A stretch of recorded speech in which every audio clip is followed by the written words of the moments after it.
O hoxh, a kemi të drejtë me u ly ne me hijab? Se disa po thonë jo. Të lutem me kthe një përgjigje. Allahu të rujtë të bekoft, Allahu të ashtoft krenarin përmes dinit Allahut dhe përmes ibadeteve. Bukuria jote është të imanit, bukuria jote është të moralit, bukuria jote është të hijabit, të mbulesa jote, të respektimi i prindërve, pastaj respektimi i bashkëshortit, pastaj tek edukimi i fëmijëve. Ti je krenare me veprat e tua të mira. Këto çështjet e të lymës mbesin të dorës së dytë. A lejohet apo jo? Çdo gjë që është e bukur Allahu xhaleshanuhu e ka leju, por e ka leju me kushte. Gjithmonë largimin nga fitnet është më i rëndësishëm se sa thjesht zbukurimi. Prandaj Allahu xhaleshanuhu e ka obliguar që besimtari, po edhe besimtareja, me i pas disa kufi.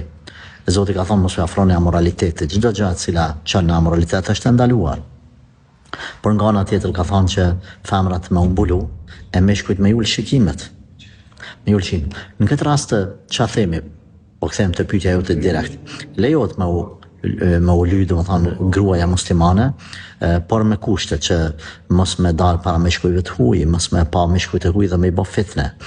Lejohet me lyja jo në shtëpinë e vet, para bashkëshortit vet, ose nëse kanë një tubim vetëm gratë, atëherë gjithmonë me mas, sepse ka gjëra të cilat ekstrem janë duke u tepru. E përderisa bëhet me mas për çtu mirëkuptimin, dashurinë për bashkëshortin e vet, kjo gjë lejohet me izin të Allahut azza wa jall. Allahu të rujt ty, bashkëshortin tan edhe gjithë njerëzimin.